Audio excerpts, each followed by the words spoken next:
Bienvenidos a un nuevo video. Somos el equipo 2. ¿Están listos?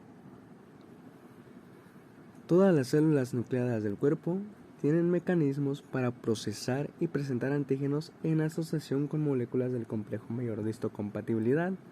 Esto señala al sistema inmune, indicando si la célula es normal y sana o está infectada con un patógeno intracelular. Sin embargo, solo los macrófagos, las células dendríticas y las células B tienen la capacidad de presentar antígenos específicamente con el propósito de activar las células T. Por esta razón, estos tipos de células a veces se les denominan células presentadoras de antígenos, o APC por sus siglas en inglés. Determinantes antigénicos. ¿Estos cuáles son? Bueno, un epítopo o determinante antigénico es el sitio específico de unión del antígeno o inmunógeno con el anticuerpo o receptor de una célula del sistema inmune. Para entender un poco mejor este concepto, se debe explicar que un inmunógeno es una macromolécula con capacidad de inducir una respuesta inmune, es decir, es una sustancia que el organismo reconoce como extraña o no propia, siendo capaz de estimular la activación de células B y T.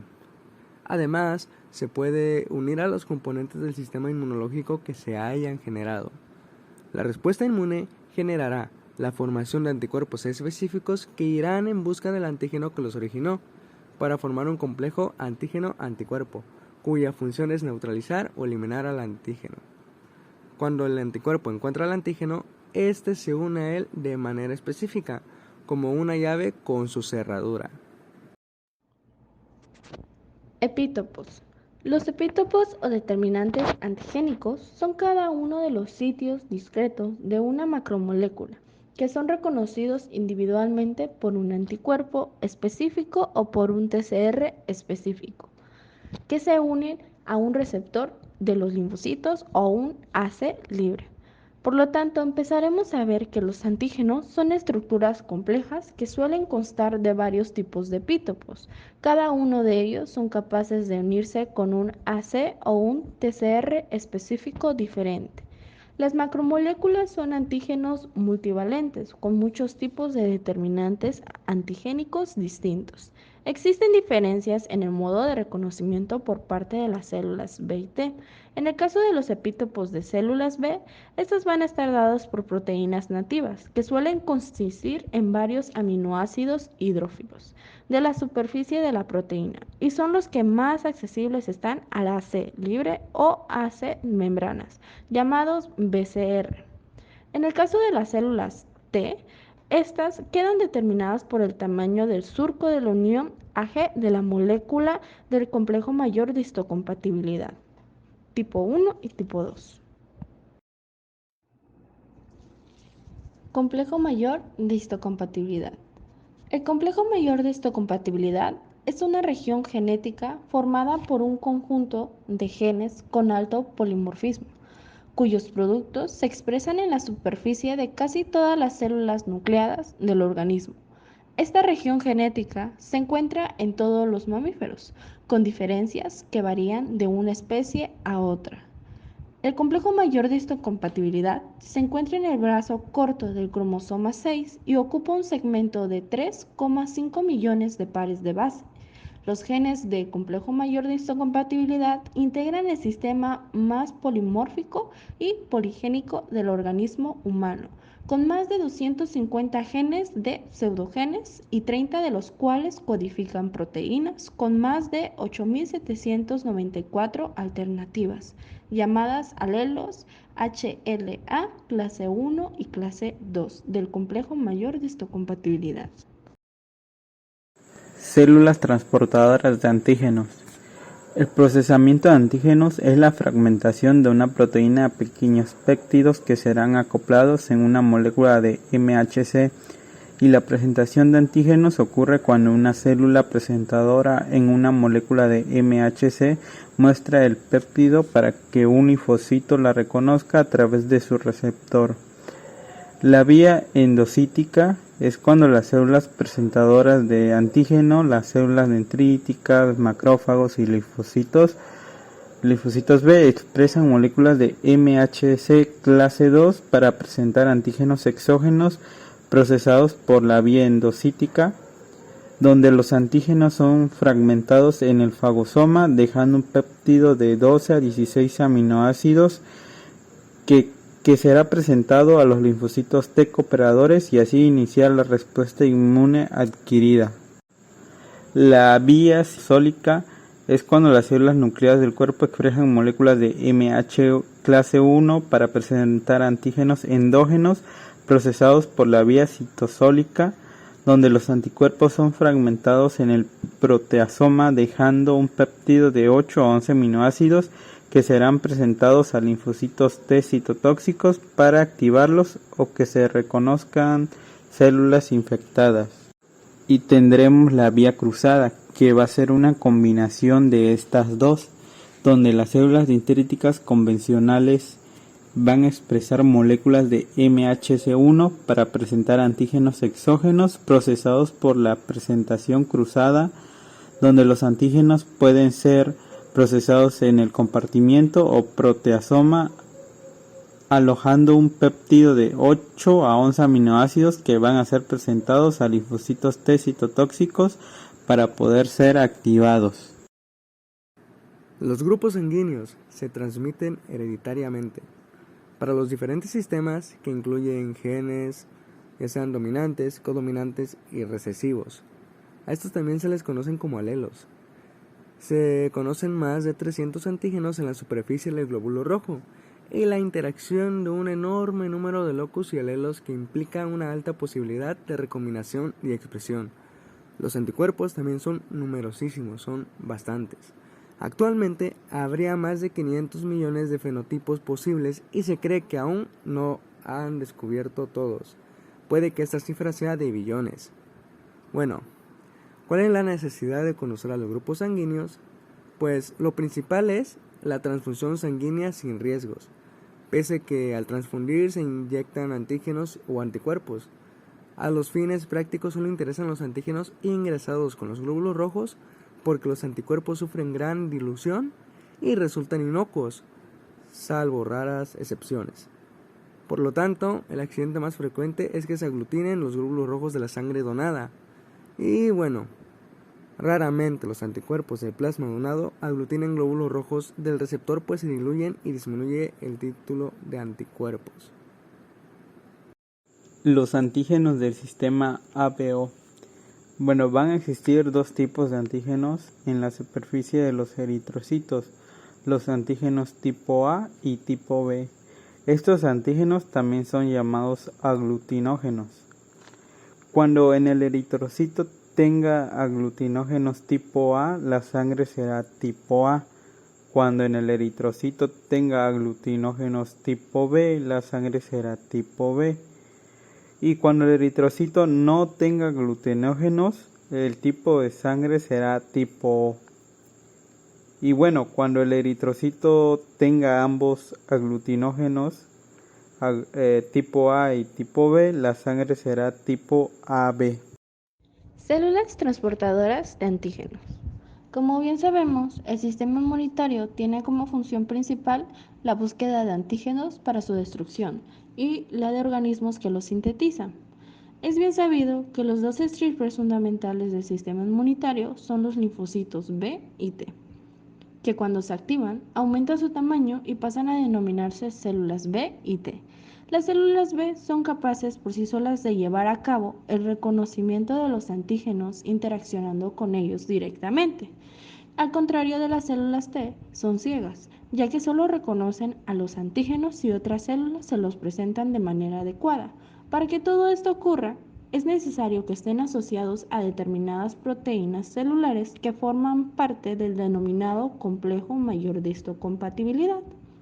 Estas proteínas formarán un constructo que activan a las células T según el tipo de proteína que este complejo nos aporte, a las que se asociarán el determinante antigénico de las células T, que actuarán como un estimulador a la diferenciación de las células B o como citotóxicas, destruyendo las células dianas directamente. En la distribución de los 4 grupos sanguíneos A, B, ABO y O va a variar entre las poblaciones en el mundo y va a depender de la frecuencia de los 3 alelos del gen ABO en las poblaciones, siendo el más frecuente el grupo O, seguido del A, el B y finalmente el ABO. Los subtipos del grupo sanguíneo ABO se les va a denominar subgrupos o variantes. Los subgrupos ABO se van a diferenciar por las cantidades de antígeno A, B u O sobre los eritrocitos. Los más comunes son los grupos AB, siendo aún más común el A. Los dos subgrupos principales dentro de A son A1 y A2. Estos se van a clasificar por la cantidad de antígeno A hasta ordenarlos por disminución en el orden A1, A2, A3, AX, AND, AM y AEL. Los subgrupos suelen variar también debido a las diferentes poblaciones. En los subgrupos A1 y A2 encontramos diferencias cualitativas y cuantitativas. Aproximadamente el 80% de las personas de grupo sanguíneo A o grupo AB tienen eritrocitos que son aglutinados por anti-A1. Por ello se van a clasificar en A1 o A1B. El otro 20% restante de las células van a ser aglutinadas por anti-A y son A2 o A2B. En sí, la distinción serológica entre A1 y A2 se va a basar en la aglutinación de los eritrocitos A1 y la no aglutinación de los eritrocitos A2 con anti-A1 lectina. Los subtipos del grupo sanguíneo B son clasificados por la cantidad de antígeno B y la cantidad de antígeno que disminuye. En este orden se acomodan como B, B3, BX, BM y BL. El grupo sanguíneo AB se va a clasificar en 9 subgrupos, de acuerdo con la cantidad de antígeno A o B. En particular, cis-AB es un fenotipo muy raro y tiene 3 tipos sanguíneos: cis-A2B3, cis-A2B y cis-A1B3. La detección de esta variante AB es muy importante, especialmente en transfusiones sanguíneas y en la solución de problemas de paternidad. Hoy hablaremos del antígeno H. El antígeno H es un precursor sobre el cual van a actuar las enzimas, que estos van a ser productos de los genes A y B, y va a ser fijando un nivel de azúcar determinado que le confiere la especificidad antigénica. El gen H es muy importante, ya que este va a ser dominante y de muy alta frecuencia. El fenotipo Bombay se caracteriza por la ausencia de los antígenos A, B y H, tanto sobre los eritrocitos como en las secreciones. Las personas de fenotipo Bombay son individuos muy raros, que son homocigóticos HH, y como tal, ellos no pueden producir sustancia H. Ellos producen anticuerpos anti-A, anti-B y anti-H, que aglutinan hematíes A, B, AB y O, por lo que solo pueden recibir sangre de otro individuo de fenotipo Bombay. En otras palabras, para que se produzca el antígeno H debe existir al menos una copia funcional del gen H. Si ambas copias del gen son inactivas, se produce el fenotipo Bombay. Anticuerpos del sistema ABO.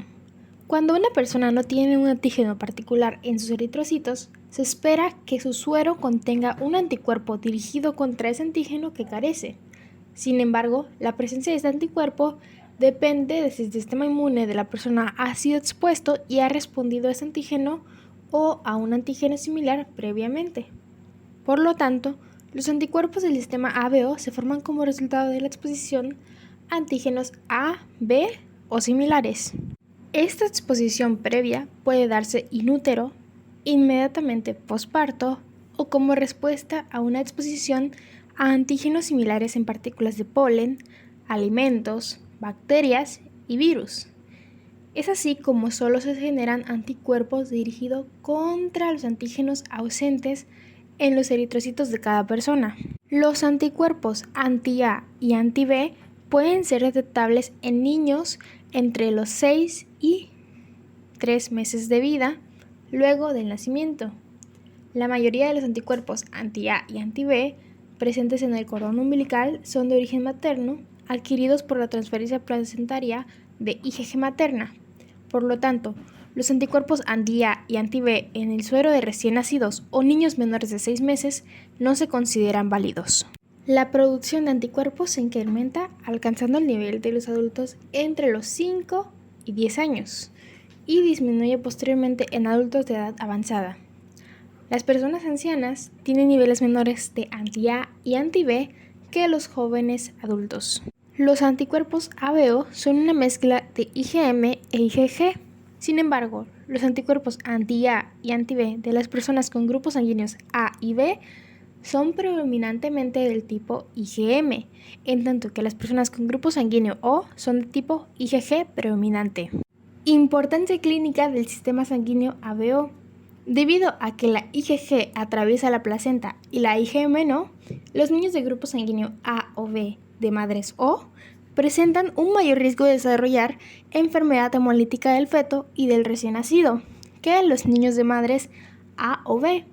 Pero la enfermedad hemolítica del feto y del recién nacido también se puede presentar en niños de madres de grupo sanguíneo A y grupo sanguíneo B. La destrucción de los eritrocitos ocurre a nivel intravascular y es inmediata, produciendo coagulación intravascular diseminada, falla renal y muerte. Las causas más comunes se asocian con fallas en la identificación de los pacientes o de las unidades a transfundir. Los antígenos de los glóbulos rojos presentes en otras células tienen un alto grado de participación en el rechazo de tejidos trasplantados conjuntamente con el complejo mayor de histocompatibilidad. Pruebas para determinar el grupo sanguíneo ABO. La tipificación sanguínea se utiliza para determinar el grupo sanguíneo de una persona y qué tipos de sangre o derivados de sangre puede recibir. Se realizó una práctica de laboratorio en la cual se utilizó un portaobjetos que se marcó con un rotulador el nombre del suero que se iba a aplicar y posteriormente se aplicó dicho suero. Se puncionó con una lanceta estéril el dedo de la persona a la que se le realizaría la prueba una vez que se desinfectó dicho dedo con alcohol. Luego se le hizo presión al dedo puncionado para que saliera una gota gruesa para cada solución del suero. Se dejó actuar y se observaron macroscópicamente las reacciones de aglutinación. De acuerdo con los resultados, se comparó con la siguiente tabla para determinar el tipo de grupo sanguíneo.